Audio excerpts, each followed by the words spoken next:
Good morning, everybody. Good morning, my beautiful people. I'm just waking up now, and I just felt the urge to talk to us this morning, like I promised. I said this about few days ago that I will be talking about how to interact with our spiritual mates.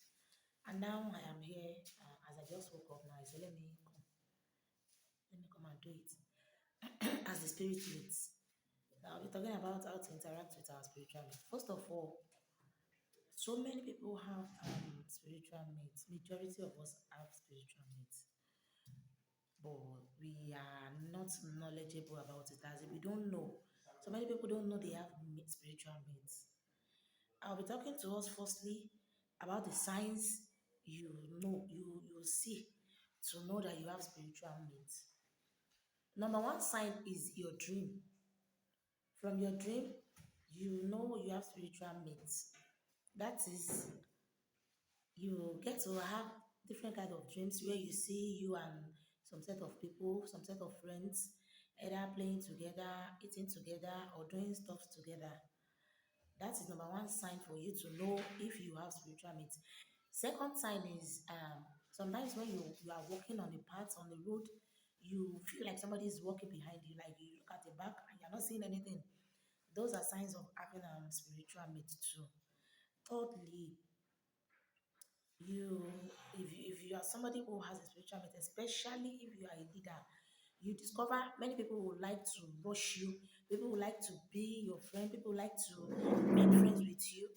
That's a sign of you having a spiritual mates. Yes, you wherever you are, you will get loved by people. You see small small children either gathering around you, they always want to be with you, or you discover you are always making friends. Even when you don't want to make friends with them, they will always be your friends. That's number three part of knowing if you have a spiritual mate. And get this straight, having a spiritual mate is quite different from having a spiritual husband. I'm not here to talk about spiritual husband, I want to talk about spiritual mates. So I think I've given us three signs to know if you have a spiritual mate. And at times too, let me say this is number four signs.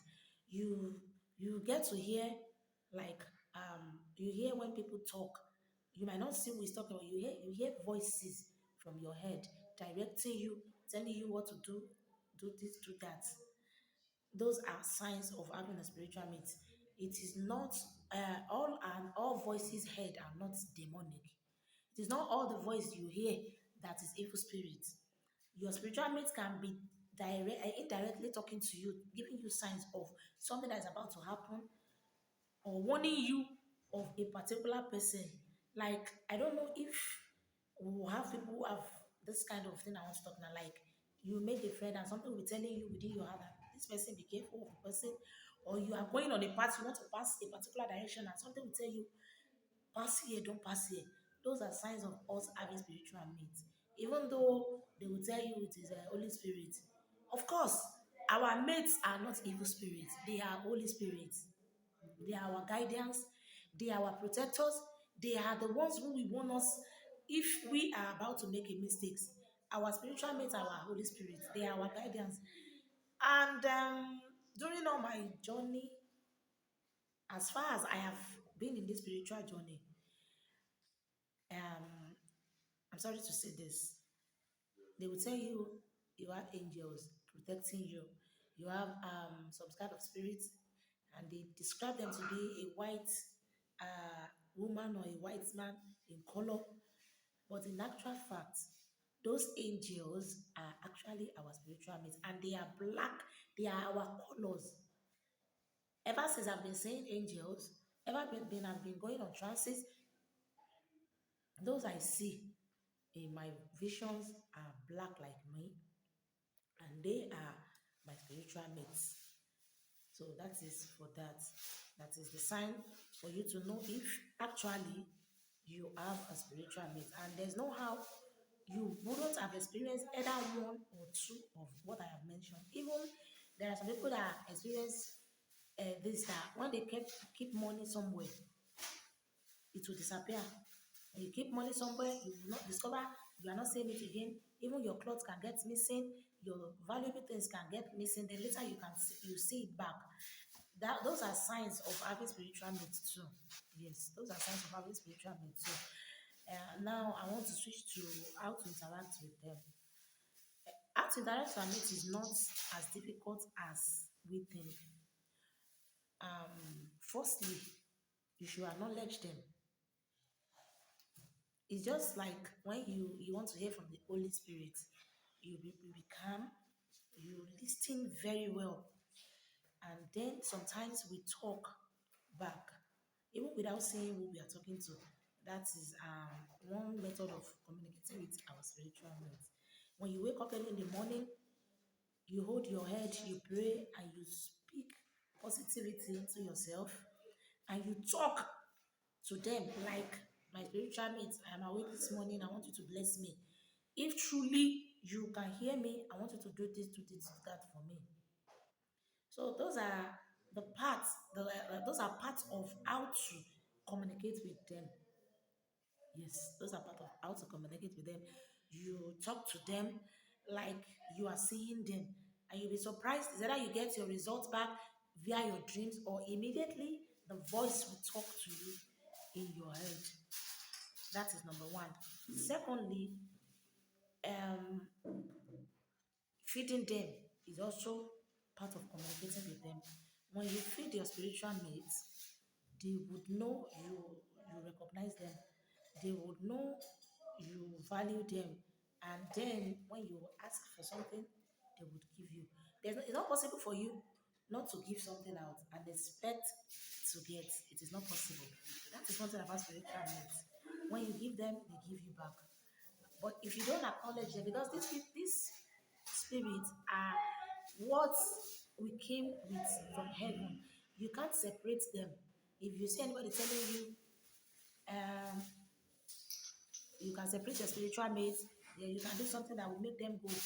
I don't argue with them. They'll tell you, call on the Holy Spirit, call on, and you discover that after several deliverances, they are not going. It's still the same thing. That means they are not evil. They just want you to acknowledge them. They just want your attention. So everything can work out fine for you. There are some people that it is just because they are not in good terms with their spiritual mean that is causing them setback and misfortune. That is why it is very important to communicate with them, feed them.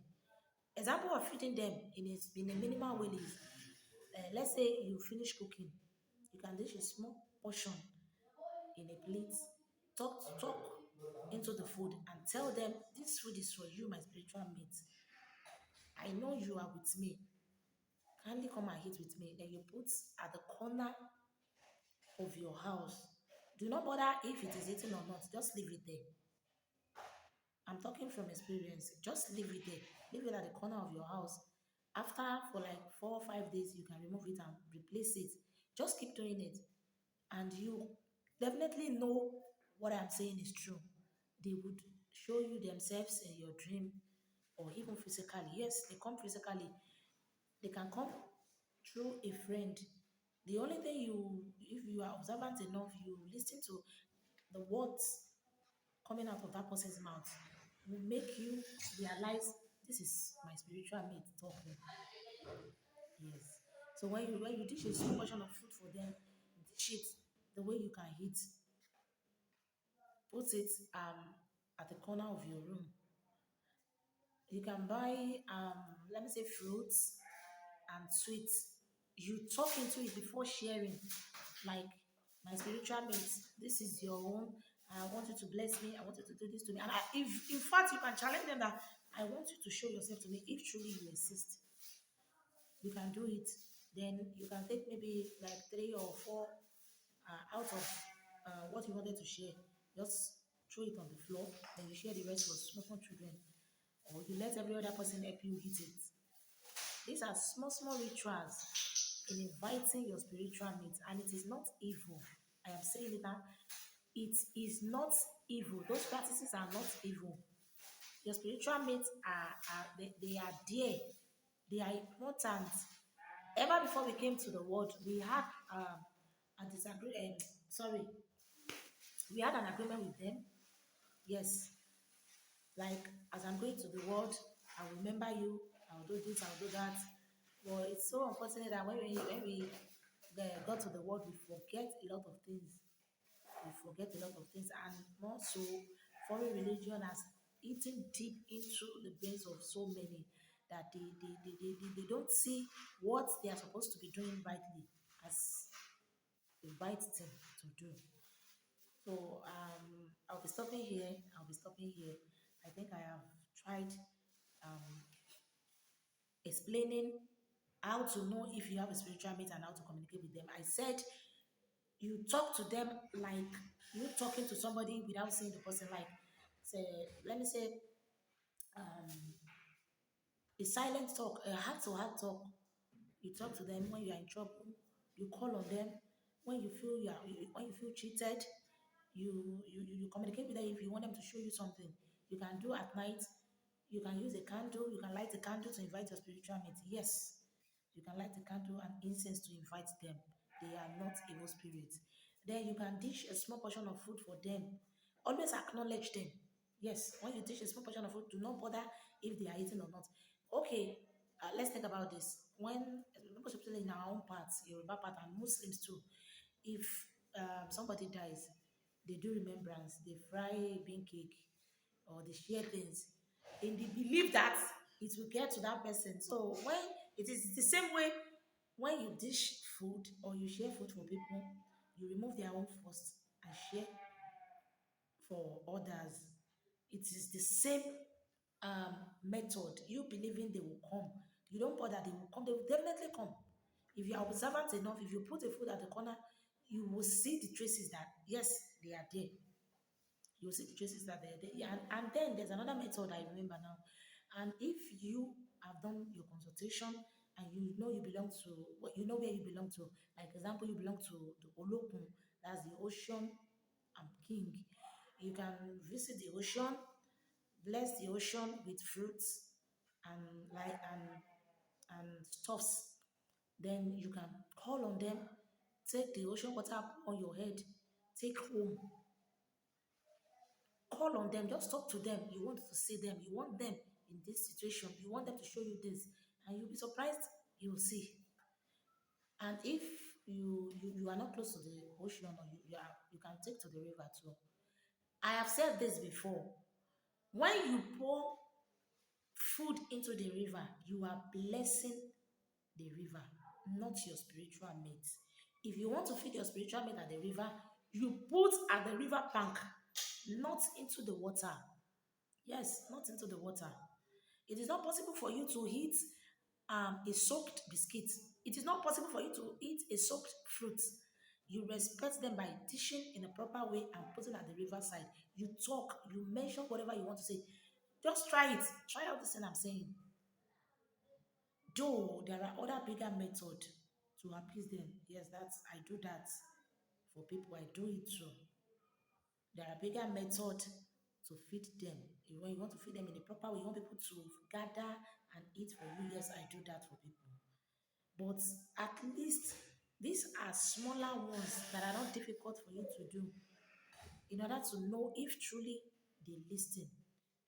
Spiritual mates are not deaf, they are with us every time, every day. It is left for you to know how to talk to them, to communicate with them. So I'll be stopping here today, this morning. I hope you have a great and wonderful weekend. Bye. I just woke up. I haven't even taken my bath. I just had to come and do this. I wish you guys a happy weekend once again. Thank you.